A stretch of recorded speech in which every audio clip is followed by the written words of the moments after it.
থেকে দ্বিতীয় যেটা ব্যাপার যে আদর আপ্যায়নের ব্যাপার, মানে যারা এই ক্যাটারিং এর ব্যাপারটা ডিল করছেন তারা যেভাবে এগিয়ে এসে প্রত্যেক কাস্টমারের সঙ্গে কথাবার্তা বলছেন, বা বিশেষ করে আমি আমার ক্ষেত্রেও বলবো যে আমি নিয়ে এসেছিলাম আমার শ্বশুর মশাইকে, তিনি প্রায় 83 বছর বয়স, তাকে যেভাবে এগিয়ে এসে খাবার, মানে তার পক্ষে তো ক্যাটারিং এ সব জায়গায় ঘুরে ঘুরে কি খাবার রয়েছে সেটাও বোধগম্যতাও তার হারিয়েছেন, আর সেটা কোনটা দিতে হবে সেটাও তার পক্ষে উঠে গিয়ে নিয়ে আসা সম্ভব নয়, কারণ one of his legs is already hip jointed, মানে hip joint replacement has been done in one of his legs.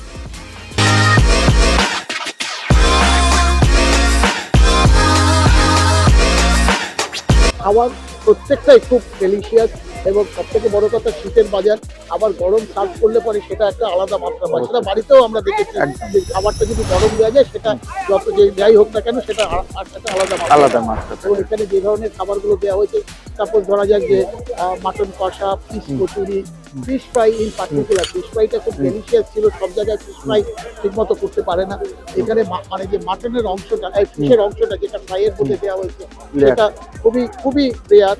আর মাটনের ক্ষেত্রে যেটা বলবো যে মাটন অনেক ক্ষেত্রে অনেক বাড়িতে খুব মানে শক্ত করে ফেলে, বয়স্ক লোকেদের পক্ষে যেটা একটা অসুবিধাজনক হয়, এখানে সেটা রেওয়াজের মধ্যেও অত্যন্ত সফট ছিল, যেটাতে মানে আমিও দেখছিলাম যে আমার শ্বশুরমশাই যখন খাচ্ছিলেন সে উনি খুব রসিক খাদ্য রসিক বলতে যাবো একদম একদম, এবং সে কথাটা সেটা মানে ওনার বেশ রসিয়ে খেয়েছে। জাফরানি পোলাও এক্সেপশনাল, জাফরানি পোলাও আজকাল অনেক জায়গাতেই দেখা যাচ্ছে, কিন্তু ঠিক মতো প্রিপারেশন অনেক সময় হয় না। মানে আই মাস্ট অ্যাড যে জাফরানি পোলাওটাও খুব খুব খুব খুব সুন্দর হয়েছে। আলু স্টাফের যে জিনিসটা, আলুর দম আমরা সাধারণত বলে থাকি, কিন্তু এটা আলু স্টাফের মতো আলু পুর দেওয়া, সেটাও খুব সুন্দর।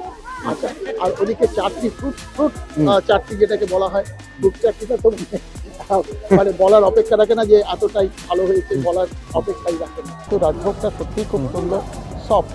অনেক সময় রসগোল্লা খেতে গেলে ছিবড়া লাগে, সেটা কিন্তু এখানে মোটেও মনে হয়নি, খুবই সুন্দর। যেখান থেকে আনা হয়ে থাকতো কেন সেটা খুবই সুন্দর হয়েছে।